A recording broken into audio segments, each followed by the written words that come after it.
43 and 42 cases. And rest of the districts are slightly lower, except West Garo Hills also has 55 new cases. I won't go into breakup of all the districts, but that's the top 5 districts for you. Recovery, on the other hand, has been better. We have 808 cases that have recovered, out of which East Khasi Hills, we have seen 433 people recover. Southwest Garo Hills, we have seen 88 people recover. West Garo Hills, we have seen 85 people recover. And Ribhoi, we have seen 69 people recover. Apart from that, other districts also have recovered, but the numbers are slightly lesser. We have lost 18 precious lives in the last 24 hours. Out of them, 9 have been from East Khasi Hills, 4 from West Jingpynbna Hills, 2 from West Garo Hills, 1 from Ribhoi, 1 from Southwest Garo Hills, and 1 from West Khasi Hills.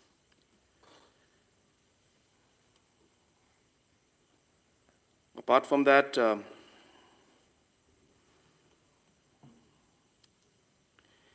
the active ratio as of now in the state stands at 16.19%, and the recovery ratio stands at 82.1%, and the fatality ratio is at 1.7%.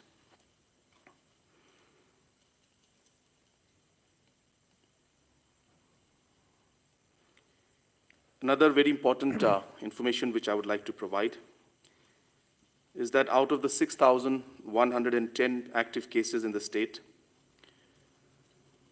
2,119 are between the age of 15 and 29, and 1,781 are between the age of 30 and 44, which means approximately 4,000 cases.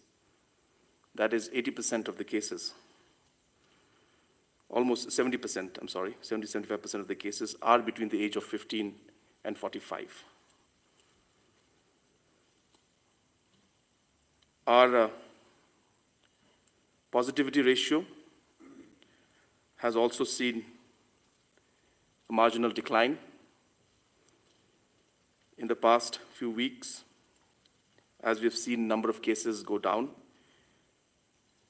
testing remaining the same or going up in certain cases. The positivity ratio is down from 16.64% to 12% as of now. I will not go into detailed breakup of all the other numbers. There are too many numbers here.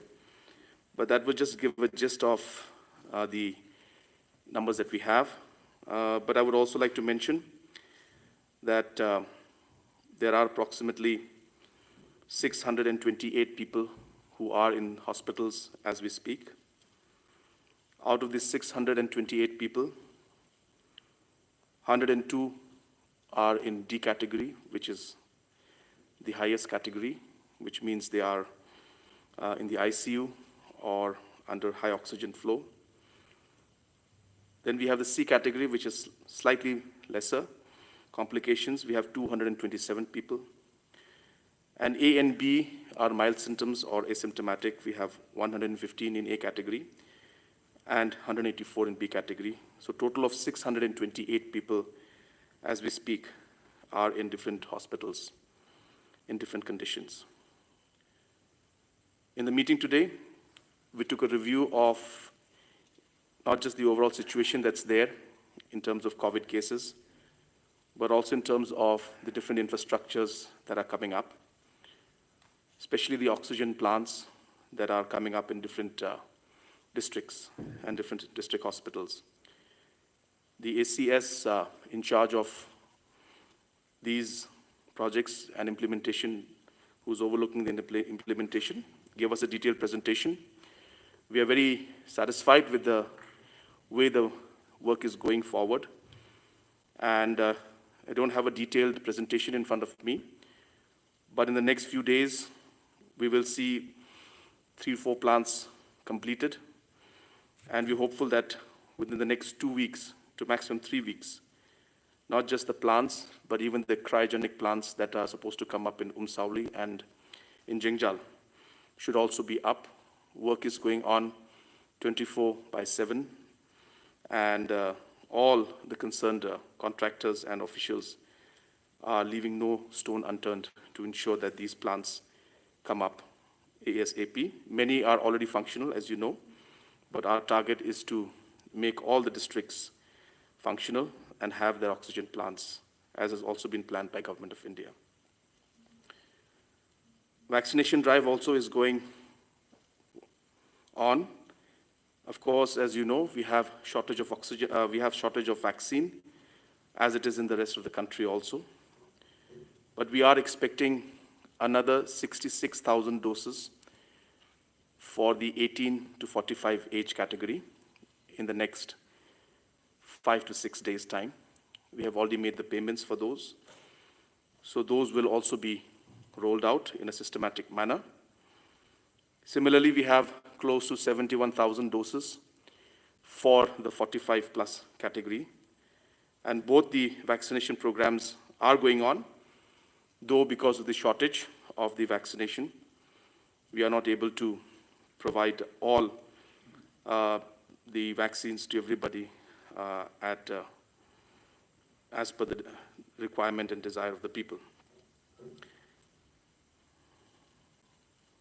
Apart from that, the cabinet colleagues and the officials and some of the deputy commissioners, we were together to review the situation that we have seen in the last few weeks and months.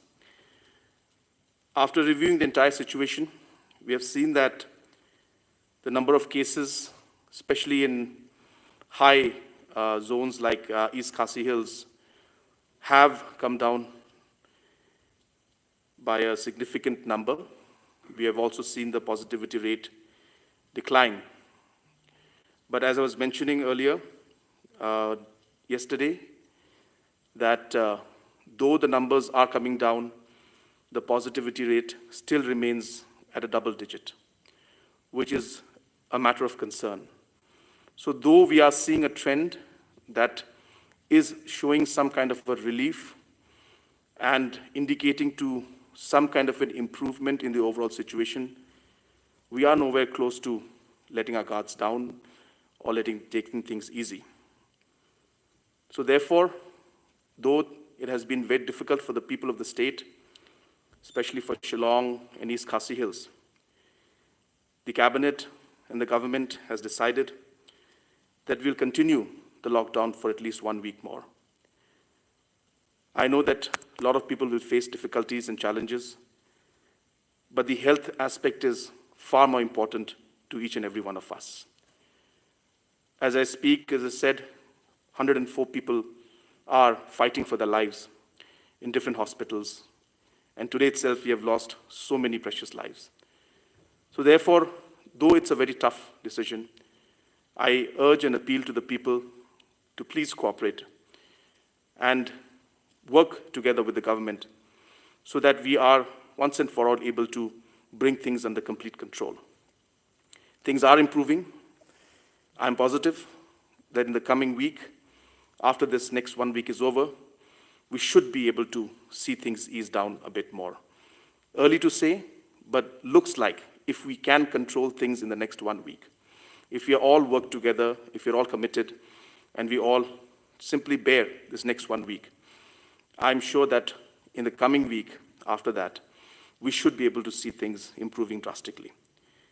But in the meantime, in the next 1 week, we have allowed, or we are allowing the deputy commissioners to open up economic activities on a need basis.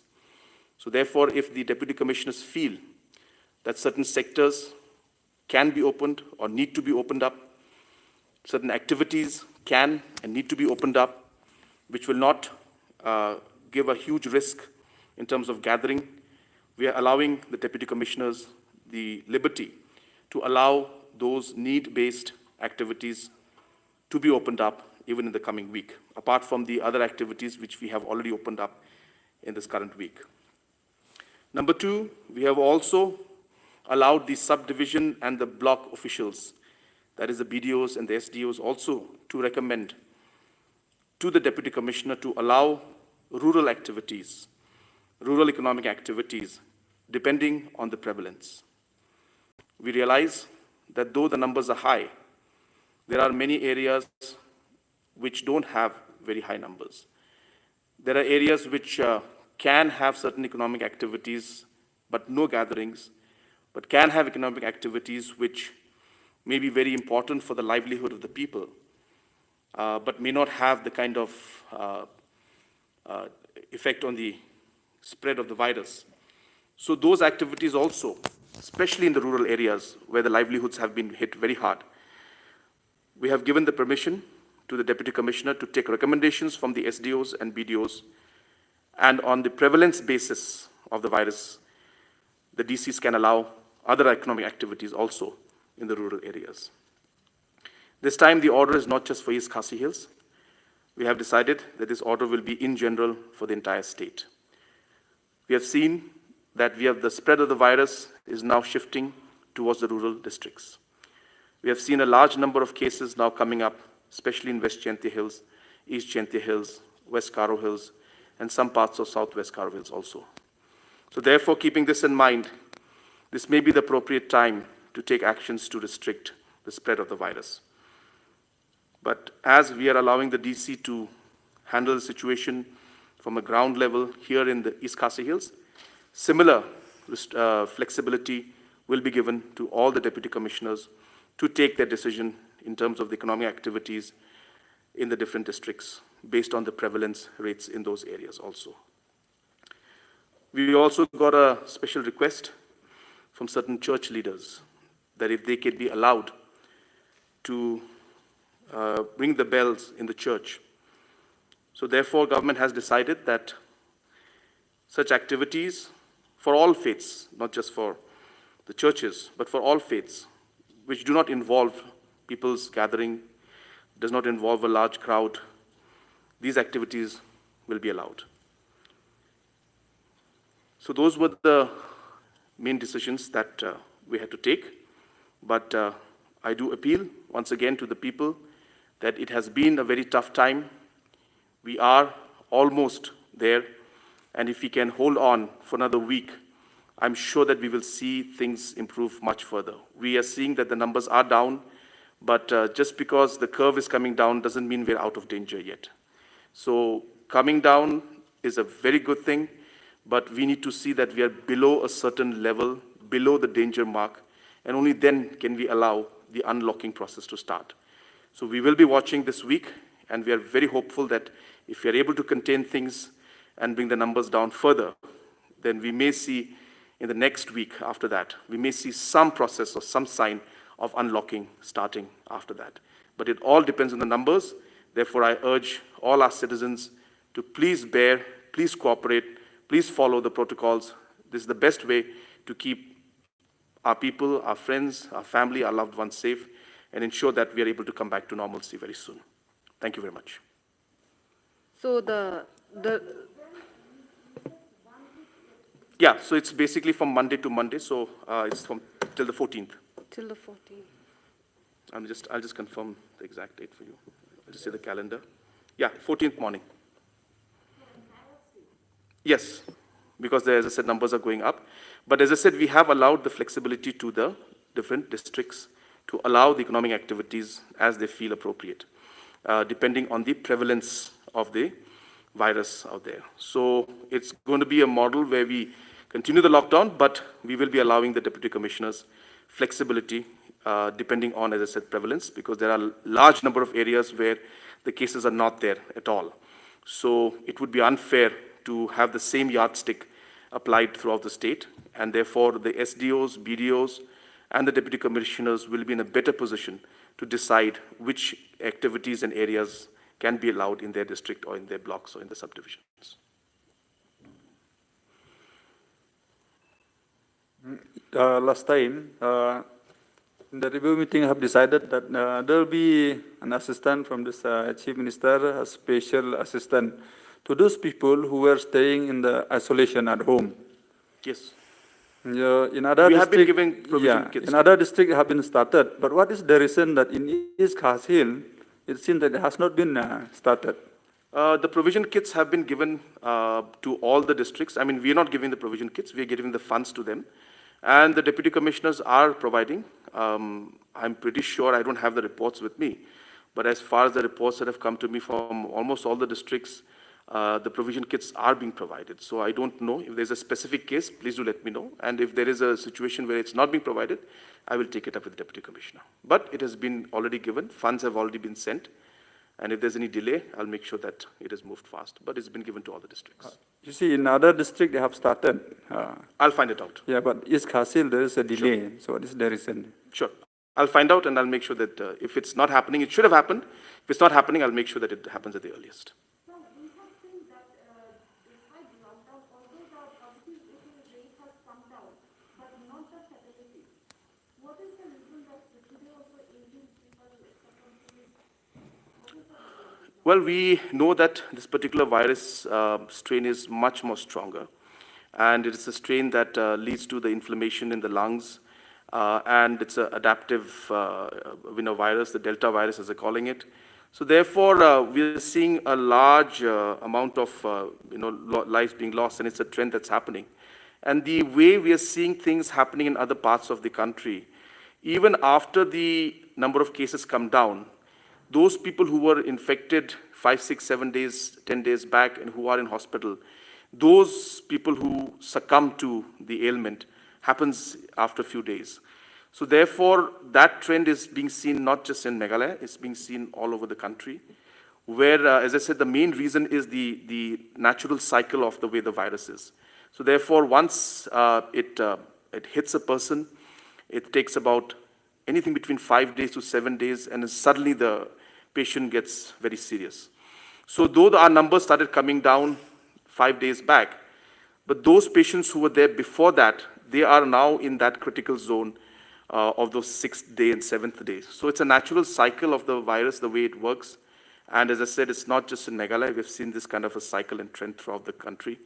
I'm hopeful that in the next few days, we will see a decline in the cases, but it may not happen immediately. But we will naturally see the cases go down. It happened in Delhi, it happened in Bombay. In most of the states, the same situation happened.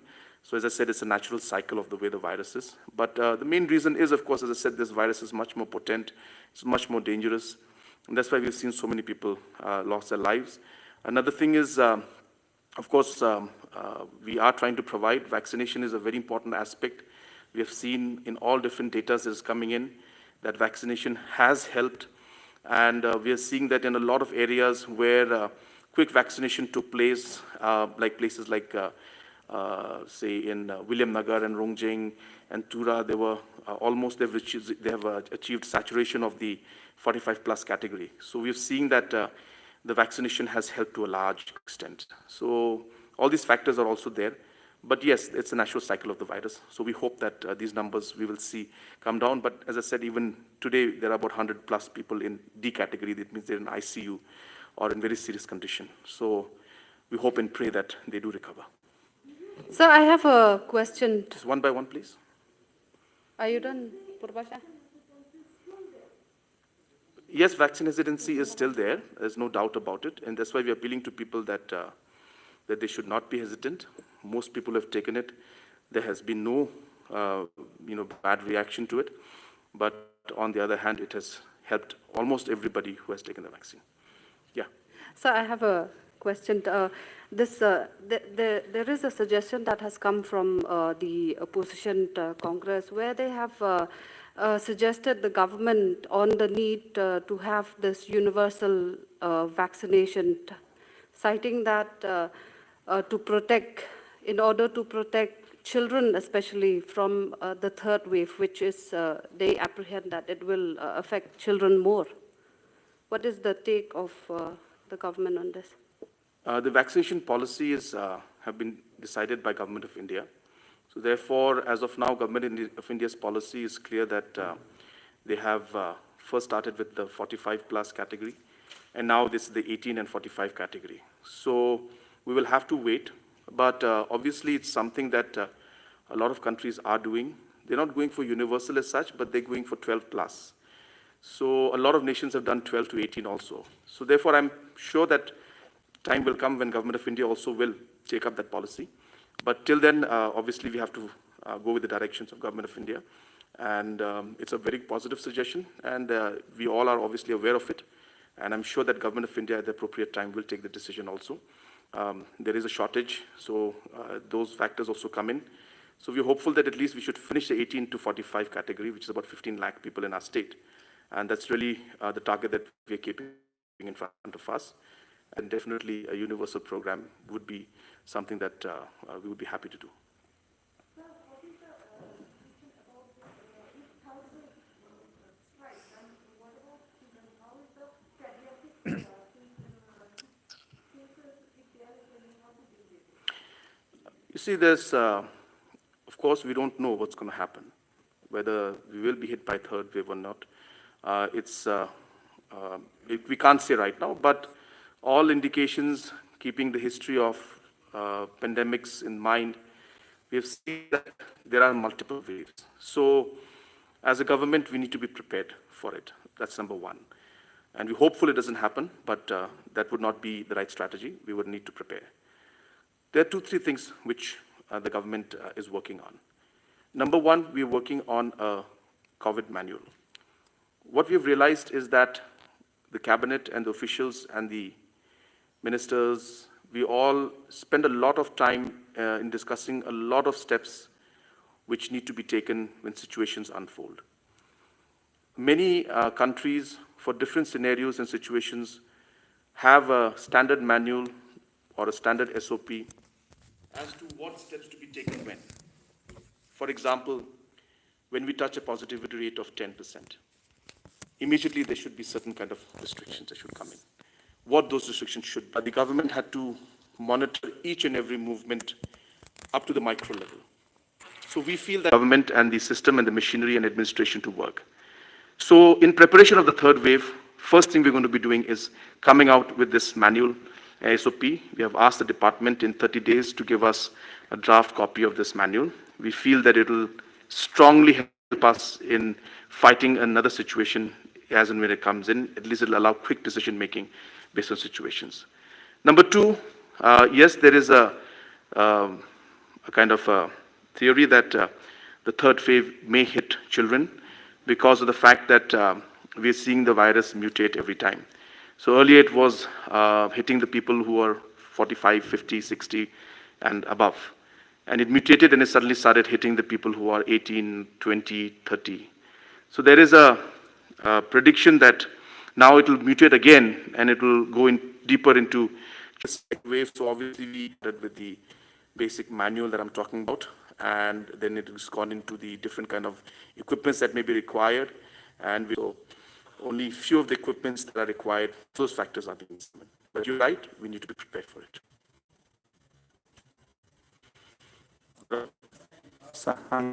Maybe yesterday. Obviously, the citizens also are clear. Now, amount came up along with the charges, such charges to approximately 1,300 crores plus. Comparative analysis to everyone.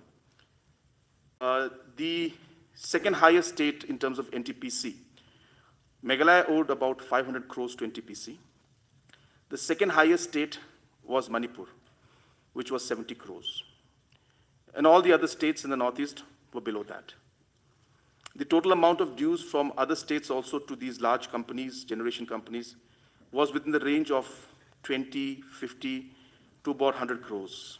Whereas Meghalaya's total dues to about 100 crores. Whereas Meghalaya's total dues, along with surcharges, was 1,340 crores. So we had an exceptionally high outstanding to many, many companies outside, generation companies. Therefore, the government decided that we'll take the Atmanirbhar loan. Now, when we took the Atmanirbhar loan, the REC released the first tranche to us of the 50% and the PFC. For the second tranche, looking at the exceptionally high amount that is due to these different companies,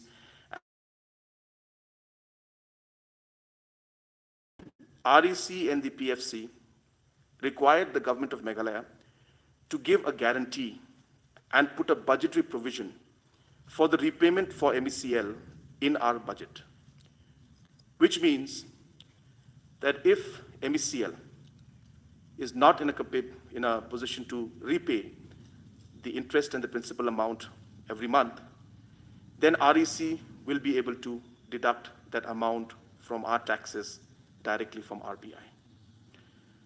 Now, REC wanted Meghalaya government to do the entire proposal and put into the fund. Clarify that why we went for this kind of Atmanirbhar loan is because if we did not, there would be a high risk of our powers being cut all the time, which is a very, very troublesome aspect for all of us.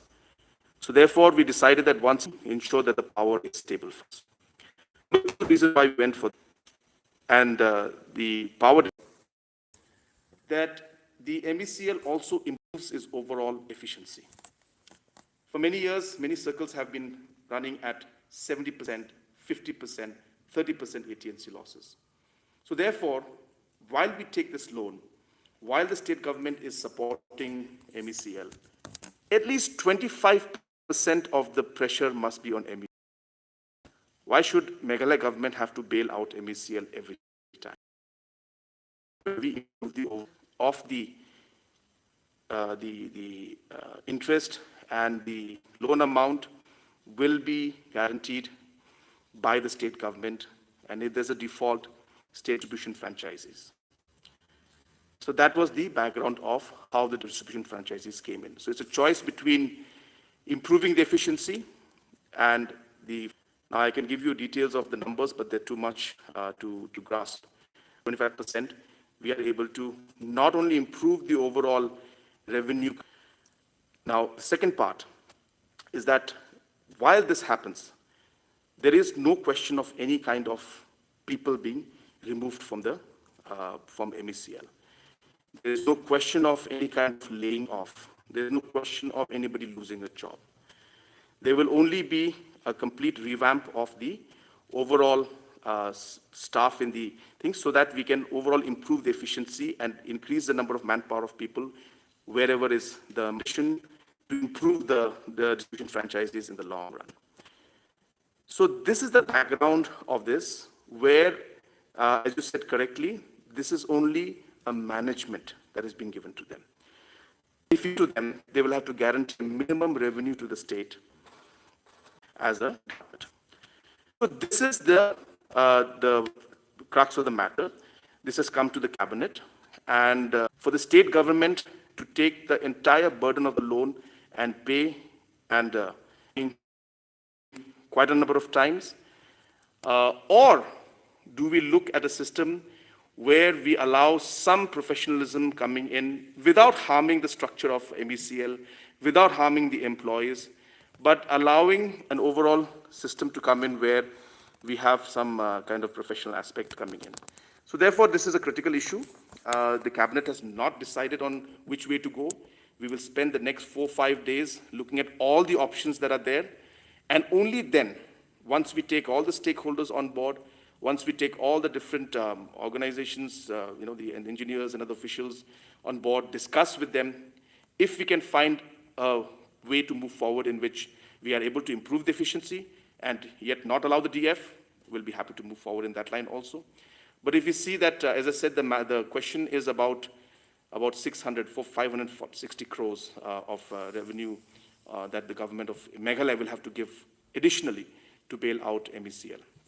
So this is the long story in short, but to also conclude in this is that number one, this matter has now come to the cabinet. There is no agreement that has been signed. There is no final decision that has been taken. That's number one. So we are still examining the pros and cons on how to move forward. Number two, this agreement or this discussion, if it were to go forward, is only a management contract. It's not about giving out any kind of lease or access to anybody, which, as I said again, no decision has been made. It is still pending with the state government. Number three, initially when this discussion started, MECL and the power department and the power minister has been completely against going for SDF. MECL does not want to give any of its circles. Power department and power minister, they don't want to give any of their circles for distribution franchisee. They want to run it themselves. The reason finance department has put this condition on them is how long will the Meghalaya government keep bailing them out? If we are going to bail them out for the 1,600 crores for the 75% which state government will have to pay, at least 25% of that pressure MECL must also take, must realize that they are also equal partners in this, and they must also improve their overall functioning. So this is where we are right now, and as I said, this is being done with a positive intention to improve the efficiency and revenue collection, and we're looking at all the options. So we will take a call by next week, but this is the background of this entire process right now, and today most of the ministers have given their opinions. And the power minister also has given his opinion, saying that he himself and the department are not for it, but finance is still sticking to the point that, that some kind of responsibility must be taken by the power department. Therefore, by next week, we will be taking a call on what will be the best way to move forward in this. And we'll have asked the power department to give all the options that are available with us. So I thought that it's important for the general public to know that it's not going to be something that we are rushing into. We are going to examine it properly. We're going to look into all the aspects, and then only we'll be going ahead with the decision. And that's why Cabinet has sat today, and Cabinet will sit again next week on Wednesday to take a final call on this. So there is this question by those opposing what you have said has not been decided yet. But these people who have opposed have questioned the government of why it has proposed to give to lease or to outsource performing assets. Why not those non-performing assets? Yeah. We have not finally decided on which circle to go for. There are two aspects when it comes to the circles. One aspect is regarding the 25%. Now, 25% is determined on the basis of the amount of millions of units that are infused or input into the power system. So the 25% should be the 25% of the entire input that the MECL does from a generation company. So for example, if we are inputting 1,000 million units, then 250 million units has to be given as a distribution franchisee. Now, when you look at those numbers, the only way to match and come to 250 was only by looking at certain circles. So not all were coming in. Somewhere we're mixing it, it was coming to 150. Somewhere mixing it, we're coming to 200. Somewhere we're mixing it, it's coming up to 300. So we had to look at the permutation combinations of which circles will be able to give us that 250 amount. So that was one part that, or one factor that we had to consider while making a decision. That's number one. Number two, we also had to look at the factor of where the losses are. So, for example, a place like Shillong city and a place like Ribhoi. Now, these places are the highest earning revenue generation circles. And there are also circles where the AT&C losses are 13% and 15%, very low. So there is no question of giving it to them because there's no question of improving anything. It is already improved, it's already doing very well, and it's the highest earning circles. So obviously, based on that, we will not and cannot give, even if we decide, which we have not decided yet, even if we decide to go for a distribution franchisee, it cannot be these two circles because they are our best performing circles. And there is no need to give it to them because there's no improvement in it. Then comes to the question of other circles. So therefore, based on the permutation combinations, there are certain districts or certain circles which are at 70% AT&C losses, certain at 30%. So these 30% to 40% AT&C losses, where I think that's where we feel a distribution franchisee can come in and improve and give some kind of a overall revenue growth in the revenue of MECL and for their revenues also. So this point being made that the best circles are being given is completely wrong. In fact, it's the challenging circles which are being looked into. But since there is a restriction or there's a certain constraint in terms of the 25% which we have to meet, so the permutation combination of that is limited. So we have to see which ones we can do. Again, no decision has been made.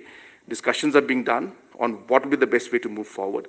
And therefore, we have, as I said, met as a cabinet, and a presentation has been given, and the cabinet colleagues felt that let us sit on Wednesday, let us absorb these numbers, because what I told you just now is just 15%, 20% of all the data that was shown to the ministers, and they have understood the complexity of the situation. They've understood that both have got, decisions have got plus and minus, and therefore we need to really carefully think about it and then decide on how to move forward. But one thing is clear, as I said, which I want to again repeat myself, is that there is no question of handing over any assets. There is no question of employees being affected. It's only purely a question of whether state government will bail out MECL 100%, or we will give some responsibility to them to improve themselves also. That's really the crux of the question. And the MECL prefers to hold on to their circles and not to give it. And the Power Minister has expressed the same view. And it's the Finance Department now which was taking the call. But we have taken it to Cabinet because we feel it's a broad subject. And accordingly, the Cabinet will decide next week on Wednesday on which option to take up. So therefore, we may go, we may not go for it. So can we say that this is neither a privatization, neither outsourcing? It is just a mere franchisee. It's a management, yeah. So it's a management. But as I said, again, I'm repeating, we are not yet gone for it. We are looking at the options. There is a entire situation where the financial implications are high for the state. If we don't go for this franchisee, then we will have to shell out another 560 crores in the next 10 years.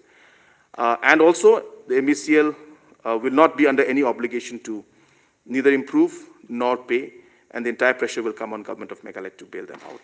So therefore, we'll take a decision. So maybe we have asked the government and the departments to give us all the options on how to move forward, and based on what we feel will be in the best interest of the people of the state, what will be in the best interest of MECL and the government as a whole, that is the way we will move forward. And next Wednesday is when we'll take the decision. I'm sorry, I don't have the details of that. Yeah,